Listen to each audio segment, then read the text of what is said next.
Senhor, Deus age, Deus move a sua mão poderosa em favor daquele que é justo, daquele que vive uma vida reta, correta, honesta, sincera diante dele. Aí ele nos traz o exemplo do personagem que nós vamos estudar hoje. 17. A Bíblia diz: Elias era homem semelhante a nós, sujeito aos mesmos sentimentos, e orou com instância para que não chovesse sobre a terra, e por 3 anos e 6 meses não choveu. Olha que coisa linda o que o texto sagrado está dizendo. Primeiro ele diz que a oração do justo, a oração daqueles que foram justificados por Deus, a oração dos crentes verdadeiros, a oração dos verdadeiros cristãos é eficaz, funciona, Deus opera, Deus faz. Como dizia Ron Kenoly, um grande cantor norte-americano, God is able. O Senhor é capaz. Deus é capaz, Deus faz. Deus é fiel à sua palavra. Mas aí logo em seguida no 17 o texto está dizendo, olha, um exemplo para vocês aqui é Elias. Elias era um homem semelhante a nós, ele era feito de carne, de osso, ele era feito do pó da terra, era semelhante a nós, sujeito aos mesmos sentimentos, ou seja, ele tinha uma alma, como eu e você. Ele tinha sentimentos, ele tinha volição, vontade, livre-arbítrio, ele tinha intelecto, mente, inteligência, ele tinha um espírito humano como eu e você. Mas a Bíblia diz, e ele orou com instância, ou seja, com perseverança, para que não chovesse sobre a terra, e por 3 anos e 6 meses não choveu. Olha que coisa linda, gente. Por quê? Porque aqui Deus havia dado um decreto de juízo sobre os filhos de Deus. Nós vamos estudar sobre isso e vamos falar sobre isso. 18. E orou Elias de novo, e o céu deu chuva, e a terra fez germinar seus frutos. Amém? Ele orou de novo, depois de 3 anos e 6 meses. Não é que ele ficou 3 anos e 6 meses sem orar, tá? Fica bem claro aqui para vocês. Sobre a questão da chuva, ele parou de orar. Ele liberou uma palavra, um decreto no mundo espiritual, movido pelo Espírito Santo, parou de chover. Secou a terra por 3 anos e 6 meses. Aí depois de 3 anos e 6 meses, o Espírito o impeliu a subir a um monte, diz a Bíblia. E lá de cima do monte, ele orou fervorosamente novamente. E aí, com instância, como diz a Bíblia aqui. E aí, o que aconteceu? Veio uma nuvem e tomou a terra, e a chuva voltou, e a terra fez germinar os seus frutos. Amém? Olha o poder da oração. A grande pergunta é, será que eu e você somos homens e mulheres de oração? Será que eu e você temos utilizado essa ferramenta poderosa no nosso dia a dia? Será que eu e você somos homens e mulheres de súplica, de oração, de intercessão, de ações de graça e de batalha espiritual? Será que, como diz Efésios, nós sabemos quem somos em Cristo? Qual deve ser o nosso comportamento como cristão?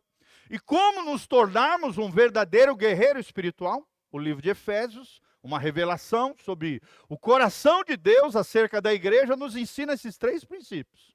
Quem você é em Jesus, qual deve ser o comportamento do cristão e como se tornar um guerreiro espiritual. Amém?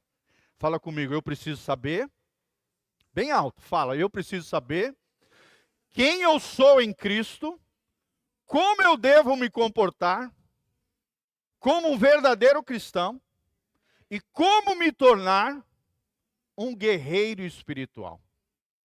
É como se fosse 3 degraus de uma escada. A mais elevada, um guerreiro espiritual. A mais básica, primeiro degrau, quem você é em Cristo.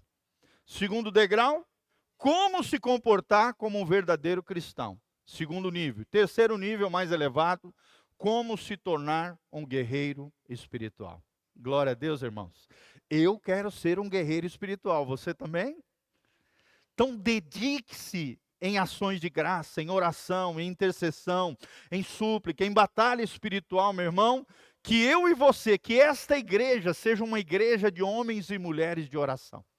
Como Elias, sujeito aos mesmos sentimentos.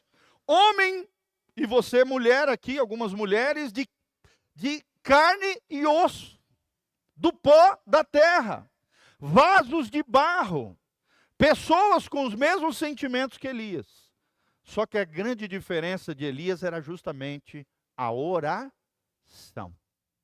E aqui no caso aparecem as duas palavrinhas das que a gente está mencionando, que é súplica e oração. Então nós vamos falar sobre Elias fechando e abrindo os céus. Será que eu e você temos a capacidade em Deus, olha onde Deus quer nos levar, que eu e você em Deus possamos abrir e fechar os céus para a nossa vida, para a nossa casa, para a nossa família, em favor de outras pessoas. Tenhamos essa chave poderosa chamada súplica e oração diante de Deus. Então, é o que nós vamos falar. Na sua vida, na vida de Elias, podemos notar um aspecto de intercessão que ainda não falamos até então. Já vimos sobre Jesus, já vimos sobre Abraão, pai da fé, já vimos sobre Moisés, alguém que clamou para que a ira de Deus não fosse derramada sobre o povo de Israel. E agora vamos ver sobre Elias, alguém que através da sua oração, da sua súplica, era capaz de fechar e abrir os céus. Esse profeta viveu num tempo de profundo pecado em Israel, corrupção, idolatria. A Bíblia diz que haviam Acabe e Jezabel, sua mulher, haviam levantado um culto de idolatria, de corrupção em Israel, a vários falsos deuses. Havia 850 sacerdotes de Acera e de Baal, deuses cananeus, deuses que eram para ter sido expulsos da terra de Israel. Acabe, um rei imprudente, tolo, acabou se envolvendo com uma mulher de fora da nação de Israel, e ela perverteu o seu coração, a famosa Jezabel. Todos aqui já ouviram alguma história de Jezabel, sim ou não? Jezabel não era apenas uma mulher, gente, mas era uma potestade demoníaca, personificada numa mulher. Um homem frágil, um homem fraco, um homem desconectado com o coração de Deus, acabou sendo manipulado, corrompido, desviado do seu propósito como rei, como monarca de Israel, e levou a Israel dos seus piores períodos de corrupção, degradação moral e idolatria no meio do reinado de Acabe. Essa história foi narrada nos capítulos 17, 18, 19 de 1 Reis. Você pode ler na sua casa, nós não temos aqui tempo para ler isso, estamos apenas lendo um resumo da vida de Elias. Mas Elias foi quem profetizou juízo de Deus contra a nação. Olha só, a profecia, ela serve para exortação, ela serve para consolação, e ela também serve para justamente exortação, ensino e consolação. O profeta, ele é usado nessas três áreas. Exortação, que é o caso aqui, emissão de um juízo, de um decreto, de uma exortação. Como o povo não se arrependeu, um juízo foi liberado sobre a terra de Israel. O profeta pode ser usado para consolar pessoas, como também para ensinar princípios e valores do reino de Deus, realinhando o coração do povo com o coração de Deus. Mas aqui ele profetiza juízo contra a nação. Quando ele ora e fecha os céus, essa era uma das maiores marcas naquela época de maldição de Deus sobre a terra de Israel. Deus teria que disciplinar o seu povo. E Elias então intercedeu, não para que o Senhor aliviasse a sua mão, como fez Moisés, mas para que a mão do Senhor pesasse, a fim de que a nação fosse quebrantada pelo Senhor. Ele já havia alertado a nação, ele já havia alertado Acabe, ele já havia confrontado ali, né, de forma tremenda. Logo em seguida tem aquele confronto do Monte Carmelo, descrito na Bíblia Sagrada, mas mesmo assim o povo endureceu o coração. E aí, meu irmão, quando se endurece o coração, quando o povo é rebelde, não tem o que fazer, a não ser o juízo de Deus, a fim de que as pessoas se quebrantem diante do Senhor. Então, essa oração de fechar os céus foi uma oração de juízo, foi uma oração de disciplina. Era Deus disciplinando o seu povo, a fim de que a nação fosse quebrantada. E aqui tem uma grande perguntinha para nós. Será que quando Deus fala conosco, a gente ouve? Ou a gente endurece o coração? Quando Deus fala com você, querido, você prontamente entra em ação e obedece? Ou você resiste à voz de Deus, endurece o coração, e aí tem que entrar o Deus da disciplina, o Deus do juízo, o Deus do castigo, a fim de te quebrantar diante do Senhor. Você está me entendendo? Primeiro Deus vem e fala em amor. Deus alinha o nosso coração com o céu. Deus nos revela o seu coração e aonde estamos falhando. Mas se a gente endurecer o nosso coração, o que vai acontecer? Disciplina e juízo sobre o povo de Deus. Não tem como, gente. Deus é reto, Deus é santo. Deus não tem o culpado por inocente, nem o inocente por culpado, não. A Bíblia diz que o pai que ama disciplina o seu filho. Se somos filhos de Deus, Hebreus 12 diz que nós seremos disciplinados por Deus.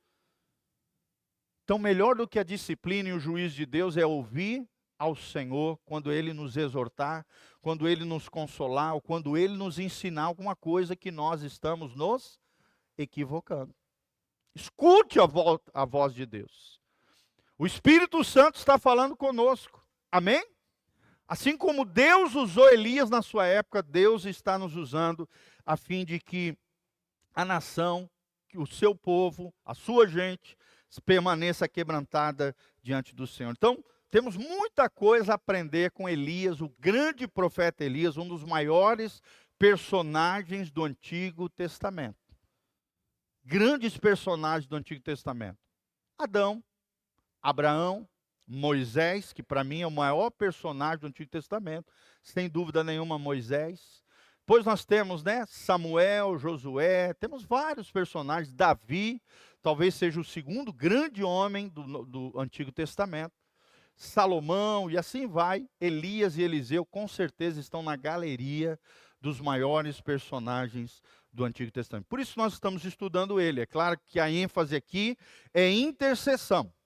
E o ponto que eu quero ensinar para vocês é intercedendo pela disciplina de Deus. Será que você já fez essa oração corajosa? Interceder pela disciplina de Deus? Hein? Elias fez isso. Então até aqui temos visto homens que rogaram ao Senhor para que Deus não desse vazão à sua ira. No caso aqui, os dois personagens que falamos sobre isso foi Abraão, por causa do seu sobrinho Ló e a sua família, e falamos sobre Moisés, para que a ira de Deus não fosse derramada sobre o povo de Israel. Elias, porém, discerniu que a nação de Israel só seria convertida através da disciplina.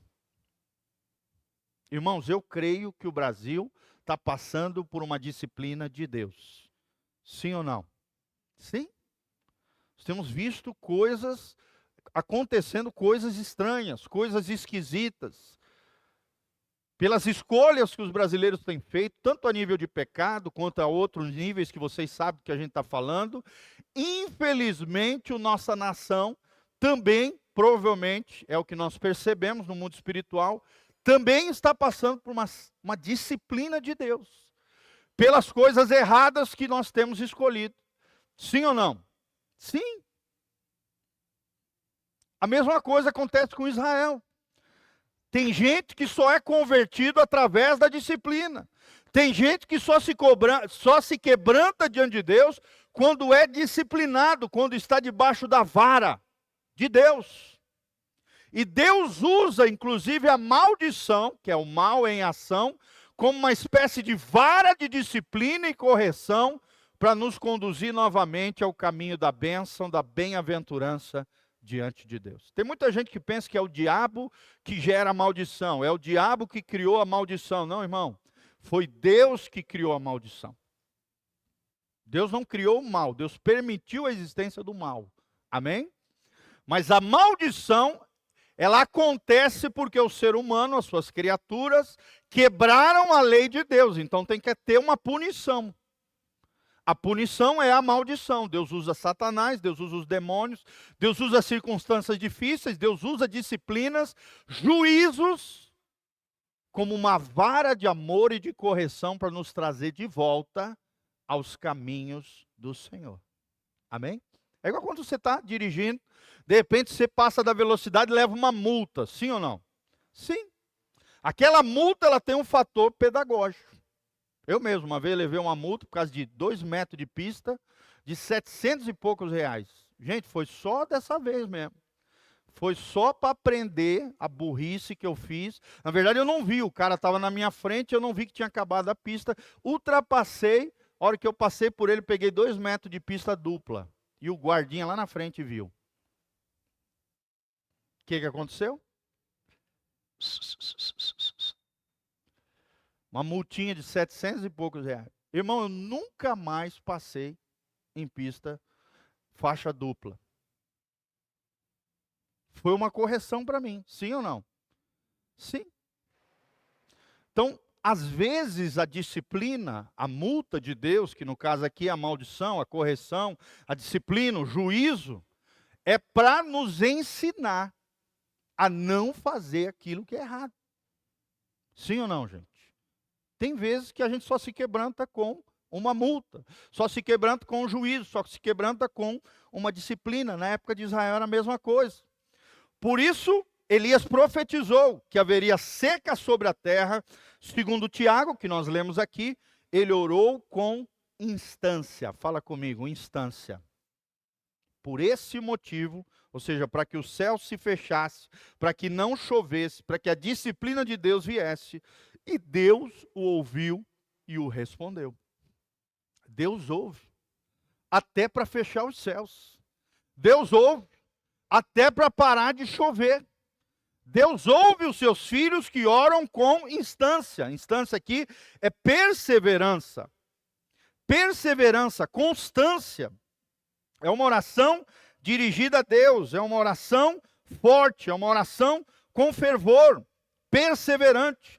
Deus ouviu e o respondeu. Mas é importante notar que Elias visava sempre o bem de Israel. Elias não fez por fazer. Elias não fez porque Deus vontade dele fazer. Não, ele fez direcionado pelo Espírito Santo de Deus. Aqui também tem uma coisa importante. Você não pode orar para que Deus feche sobre determinada situação, ou sobre a vida de alguém, alguma situação que Deus... Porque você achou bonito, porque você quer, por causa da sua vontade. Não. Deus só vai ouvir se a tua oração estiver de acordo com a vontade dele. Segundo a direção do Espírito Santo de Deus.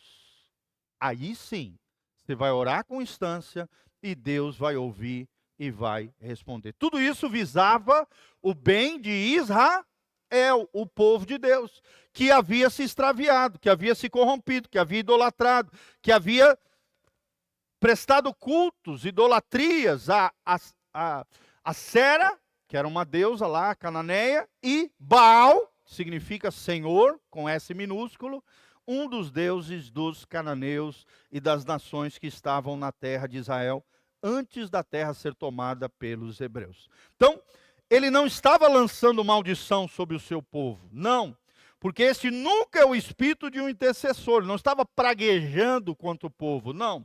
Ele estava apenas pedindo que Deus tratasse a dureza dos seus corações, disciplinando-os através de um tempo de escassez. Olha só, gente, às vezes Deus usa a escassez, a miséria, a pobreza, a bancarrota, a quebradeira, para tratar o coração de crentes rebeldes também. Sim ou não? Às vezes começa tudo a dar errado na tua vida. É porque alguma coisa, às vezes, ali, você pisou na bola lá atrás.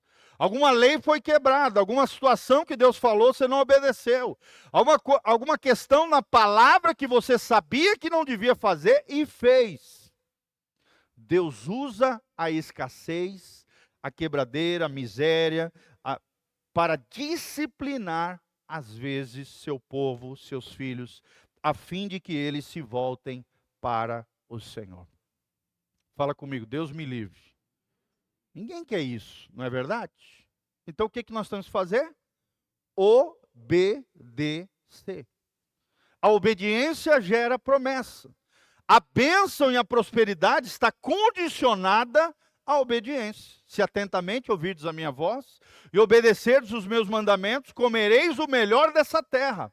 Outro trecho diz, comereis manteiga e mel. Tem coisa maravilhosa, mais maravilhosa que um pãozinho caseiro, com manteiga, com mel. É sinal de prosperidade, de bênção divina sobre as nossas vidas, gente. A obediência é condicional, ela é condicionada. A bênção é condicionada através da obediência, A bênção é condicionada através da obediência. A prosperidade verdadeira, bíblica, ela é condicionada à fidelidade, à prudência e à obediência. Fala comigo, fidelidade, prudência e obediência. Se você quer ser próspero, se você não quer cair na escassez, na miséria, da bancarrota, na pobreza, porque aqui os céus fechados e a chuva não descendo era sinal de miséria, de escassez, de pobreza, de dificuldade. Sim ou não? Sim, naquela época não é igual hoje, cheio de indústria, comércio, não. Nada disso. A base da economia era a agricultura, a pecuária, os campos.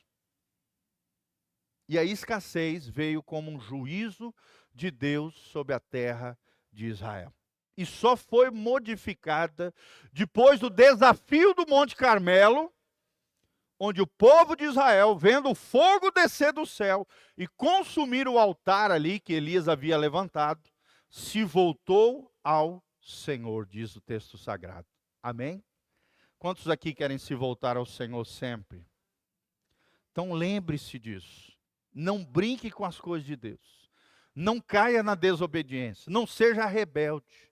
Não seja duro de coração. Senão Deus vai ter que vir com a chibata. Deus vai ter que vir com a varinha dele.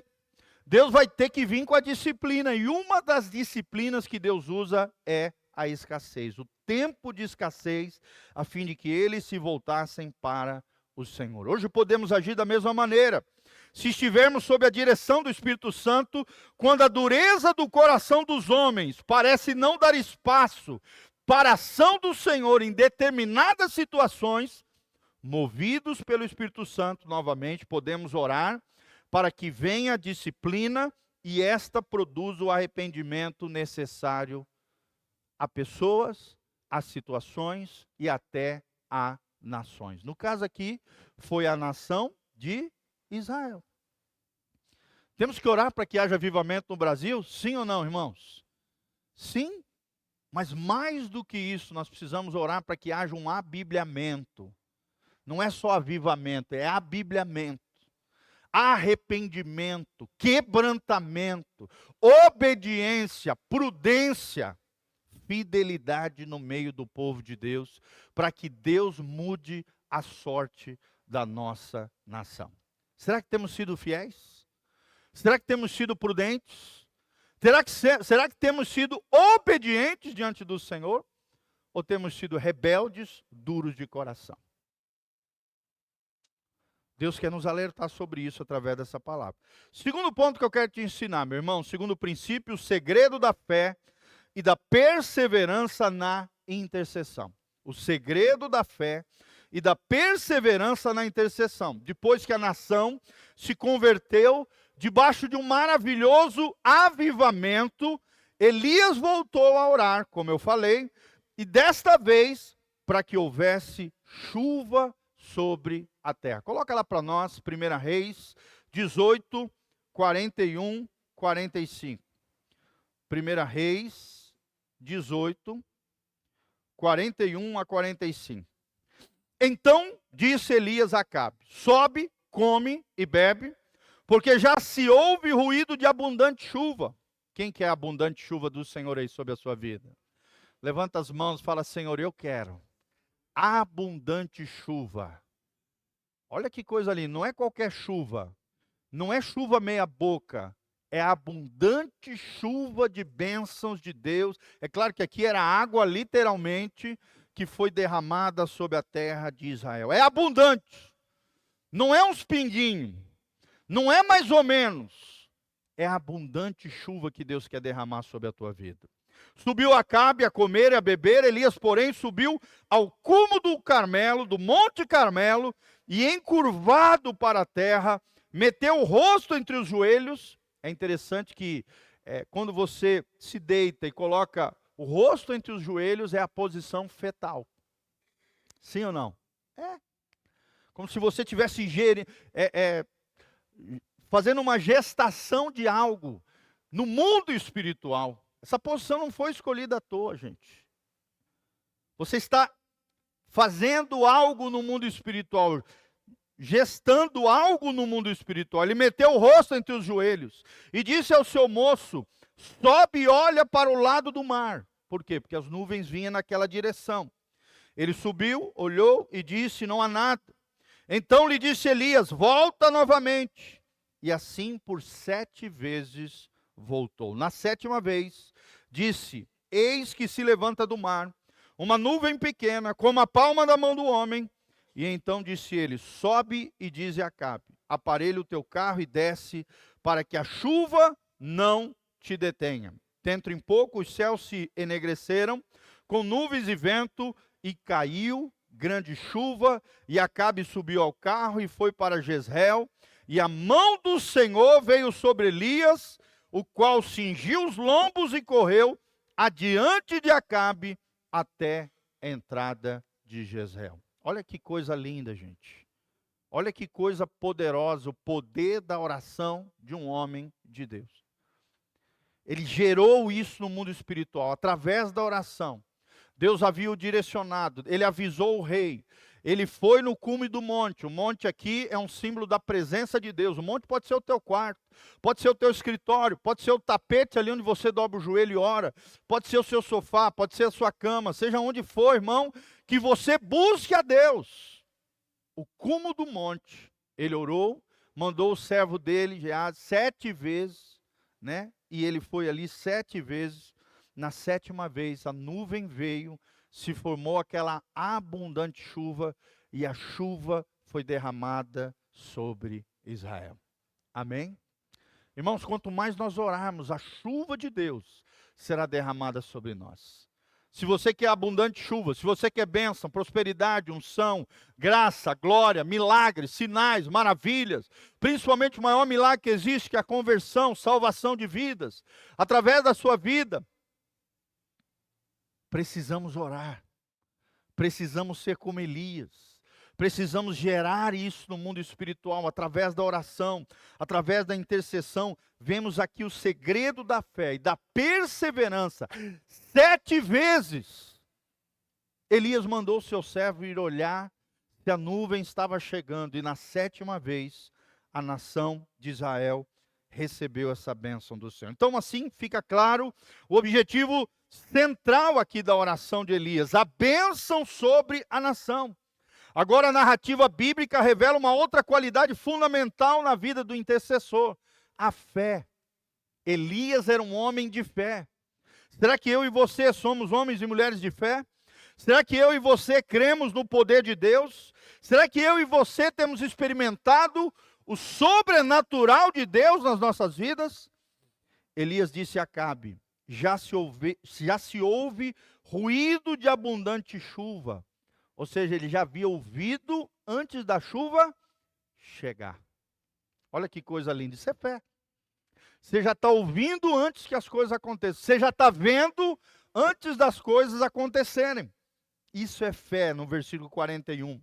Mas não havia ainda nenhum sinal natural disso. Então, o profeta subiu ao monte, meteu o rosto entre os joelhos e permaneceu em oração até que a chuva se formou. Tem gente que pensa que é só orar uma vez e está tudo resolvido. Aí eu orei uma vez, pastor. Pronto. Irmãos, sim, tem vezes que numa oração Deus resolve o seu problema. Sim ou não, irmão? Quem aqui já teve com uma oração seu problema resolvido? Sim, às vezes Deus faz isso. Mas às vezes Deus quer testar a sua perseverança, a sua paciência, a sua espera em Deus. E aí será necessário a segunda virtude aqui. A primeira fé, nós já falamos. Ele ouviu a abundante chuva chegar antes de haver sinais naturais daquilo. Ele enxergou no mundo espiritual, através da fé, a bênção chegando, a abundante chuva chegando. Mas nós vemos uma segunda virtude, que é a perseverança. Fala comigo, fé e perseverança. Será que nós somos pessoas de fé? Será que nós somos pessoas de perseverança? Será que quando Deus entrega algo nas nossas mãos, nós vamos até o fim? Nós continuamos, nós perseguimos, né? Nós corremos atrás até conquistar a bênção de Deus? Ou você na primeira dificuldade já desiste, no primeiro problema já abandona, já chuta o balde? Nós vivemos uma geração de falta de perseverança. Vê a nossa juventude como é que está. Vê os nossos jovens. Será que temos ensinado os nossos filhos a serem homens e mulheres de fé? A sermos homens e mulheres de perseverança? Será que os nossos filhos têm olhado para nós como modelo, referência de fé, como homens e mulheres de perseverança? Vou dar outro exemplo, você que está nos assistindo aqui pela internet. Você persevera em vir na igreja? Você persevera em vir no culto? Ou abandona o culto? Não vai mais na igreja, some e quer que o teu filho tenha perseverança nas coisas de Deus. Irmãos, os nossos filhos estão olhando para nós. Sim ou não? Se eles não te ver orar, se eles não te ver lendo a Bíblia, se eles não te ver vindo à igreja, se eles não te ver jejuando, se eles não te ver buscando a Deus, como é que você quer ter o direito de cobrar deles algo que nem você faz? Seja perseverante no congregar. Nós temos visto na nossa congregação pessoas que só vêm na Santa Ceia, pessoas que só vêm uma vez por mês. Está errado, irmãos, isso é pecado, é desobediência. A Bíblia diz em Hebreus 13 que nós não podemos deixar de nos congregar. Crente que não vem na congregação está pecando, é igual o pecado de não orar. Quando você não ora, você está pecando. Quando você não congrega, você está pecando. Porque a vida cristã é em comunhão, é junto, não é isolada, não é na minha casa assistindo pregação pela internet, não, isso é só um dispositivo secundário. Caso você esteja viajando, caso você seja um representante comercial, não posso estar na igreja, estou lá longe, mas quero participar do culto da fé na quarta-feira, estou lá no meu hotel. Aí você pode assistir, amém? Ouvir a palavra, nossa, que palavra maravilhosa, quero ouvir de novo. E agora anotar. Aí você assiste pela internet. Amém? Mas a fé não é virtual, a fé é real. A fé é perseverante, a fé é vir na igreja, a fé é participar das células, fé é estar junto dos irmãos. Não existe fé cristã isolada, não existe fé cristã virtual. Tem um bando de crentes, depois da pandemia, gente, o troço desandou. E é nosso papel como pastores puxar a orelha do povo de Deus. Orientar, disciplinar, corrigir aquilo que está errado. Depois da pandemia, os crentes nunca mais foram os mesmos. Para pior, não para melhor. A gente pensou que a pandemia ia causar um efeito positivo nas pessoas. Não, causou um efeito de superficialidade, de indiferença, de apatia, de falta de compromisso, de falta de fidelidade, de perseverança com Deus. Olha o que Deus está nos ensinando. Elias perseverou. Por isso veio a chuva. Por isso ele conquistou aquilo que ele buscava. Porque ele perseverou. Será que nós somos pessoas de perseverança? Amém? Irmãos, eu não sei vocês, até quando eu tiro férias me dá vontade de ir na igreja. Não é porque eu sou pastor, porque eu sou crente. Amém? Eu leio a Bíblia todos os dias, até nas férias. Eu não tiro férias de Deus. Não é porque eu sou pastor, porque eu sou crente. Orar todos os dias. Você entrou dentro de um ônibus, você vai fazer uma viagem. Eu orei, Senhor, guarda esse ônibus. Às vezes no meio do trajeto tem aqueles bandidos, né? Senhor, que nenhum bandido olhe esse ônibus, em nome de Jesus, que os teus anjos nos livrem de todo mal. Porque você é crente, porque você persevera em oração. Amém? Você está me entendendo, irmãos? É esse tipo de crente que nós queremos gerar nessa comunidade. Nós não queremos uma multidão absurda de pessoas descomprometidas com Deus. Irmãos, esse não é o meu coração.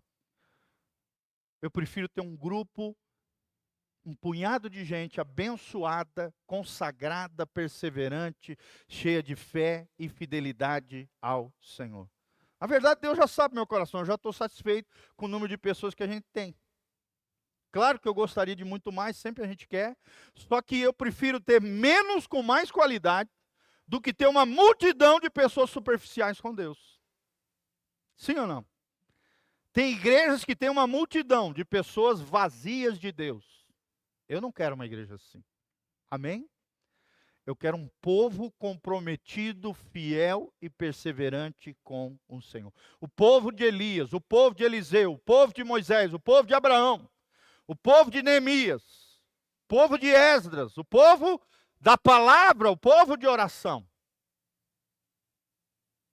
Ele permaneceu em oração até que a chuva se formou.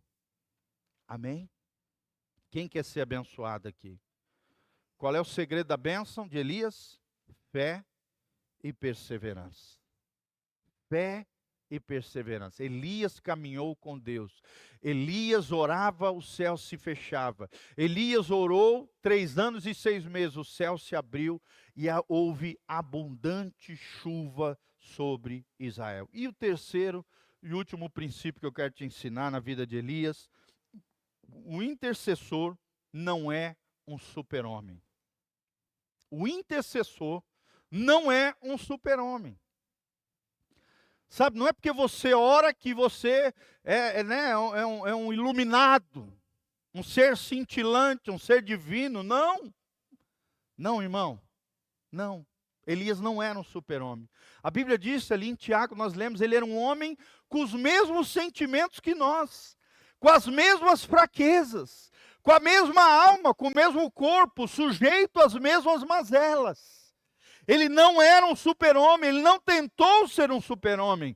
Ele era apenas um homem de Deus, de carne e osso, do pó da terra. Não era um super-homem, era apenas um homem de Deus.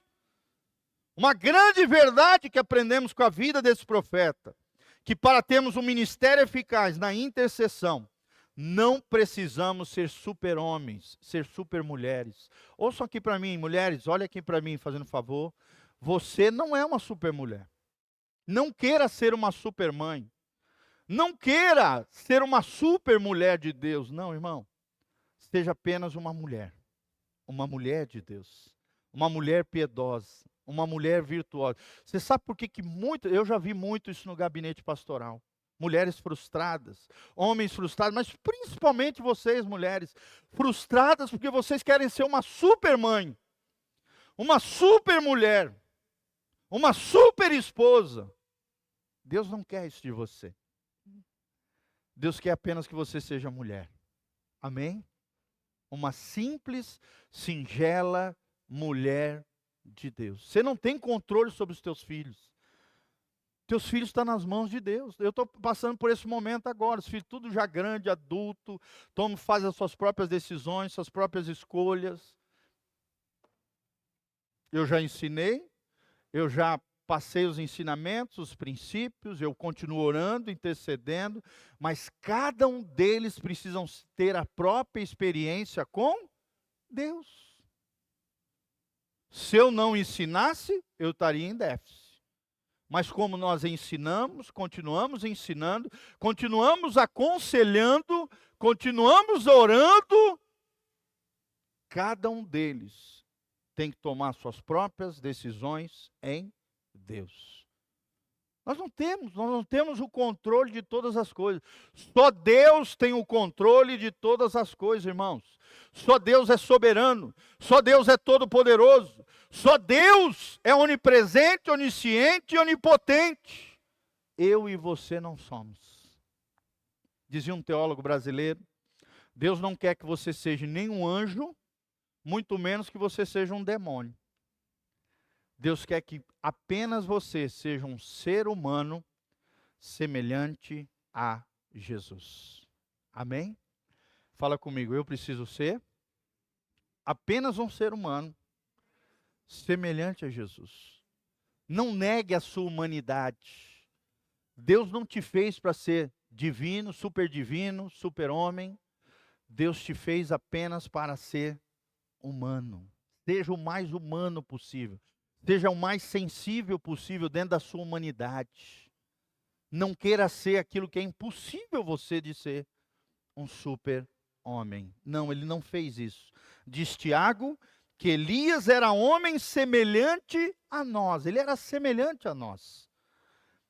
Semelhante a nós, sujeito aos mesmos sentimentos. Poderia-se trocar a palavra sentimento por fraquezas, mazelas, dificuldades humanas, limitações humanas. Mas ainda assim, Elias mudou a sorte da sua geração através da oração. Amém? Você não tem controle dos outros. Você mal tem controle de você mesmo, sim ou não? Na verdade, a gente só tem domínio próprio, self-control, né? Controle de si mesmo, com a ajuda do Espírito Santo. Se não é o Espírito Santo, a gente é desfreado, né? Descontrolado, destrambelhado, a gente faz tudo errado. A gente não vai ter essa virtude tremenda chamada moderação, domínio próprio, temperança, que tudo é a mesma coisa. Equilíbrio, moderação, temperança e domínio próprio são as mesmas virtudes, são sinônimos. Fala comigo, domínio próprio, temperança, equilíbrio e moderação. Aprenda isso. Todo desequilíbrio traz dor e sofrimento desnecessário. Vou repetir. Todo desequilíbrio traz dor e sofrimento desnecessário. Se você tiver qualquer área da sua vida em desequilíbrio, ali haverá dor e sofrimento desnecessário. Não era para você sofrer. Não era para você padecer. Não era para você estar passando por aquilo.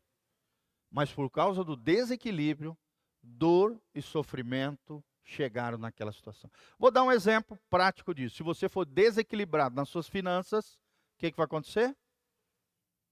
Você vai ter dor e sofrimento que não era para ter. Por exemplo, você é um consumista, né, louco, impulsivo, sai comprando demais, gasta no cartão de crédito o que pode e o que não pode. O que vai acontecer? Dor e sofrimento desnecessário. Não era para ser assim, não era para estar sofrendo, não era para estar padecendo, era para você dominar o teu dinheiro, não era para Mamon estar te subjugando, mas infelizmente, por você não ter domínio próprio, por você ter um desequilíbrio na área financeira, dor e sofrimento desnecessário. Amém, irmãos? Quem quer equilíbrio aqui na sua vida? Moderação, domínio próprio, temperança na sua vida. Tempero, né? Comida, se você botar sal demais, fica ruim. Se você botar sal de menos, fica insonso. Fica sem gosto. Ontem mesmo, eu fiz um macarrão, aí eu tenho a mão meio pesada com o sal, fiquei com medo, aí botei pouco sal. Falei ali no ponto de equilíbrio. Aí botei lá o salzinho e falei, ó, gente, fiquei com medo de botar sal demais, a minha comida geralmente fica com sal demais. Aí a mulher já aproveita para dar uma... Ela falou, tá vendo? Tem que fazer mais. Tem que cozinhar mais. Ai, ai, ai. Essas nossas esposas são uma benção, né, gente? Elas não perdem oportunidade para puxar nossa orelha. Mas foi uma benção e realmente é verdade. Temperança é um ponto de equilíbrio. Amém? E o que nós aprendemos hoje com Elias? Elias foi um homem capaz de fechar e abrir os céus. Se queremos ser homens e mulheres, crentes, capazes de abrir e fechar os céus, não só sobre a sua vida, sobre a sua casa, sobre a sua família, sobre os seus que você ama, sobre os irmãos que estão sofrendo, por alguma dificuldade que outros estão passando. Seja alguém de oração. Amém? Aprendemos com Elias, interceder, às vezes até pela disciplina de Deus. Aprendemos em segundo lugar, com Elias, o segredo da fé e da perseverança na intercessão. E aprendemos com Elias que o intercessor não é um super homem, nem uma super mulher. Amém? Deus falou com você? Glória a Deus. Coloque-se de pé na presença do Senhor. Vamos chamar a nossa turminha para ministrarmos a Santa Ceia. Tem sido tremendo, gente, esses estudos sobre intercessão. Quem tem gostado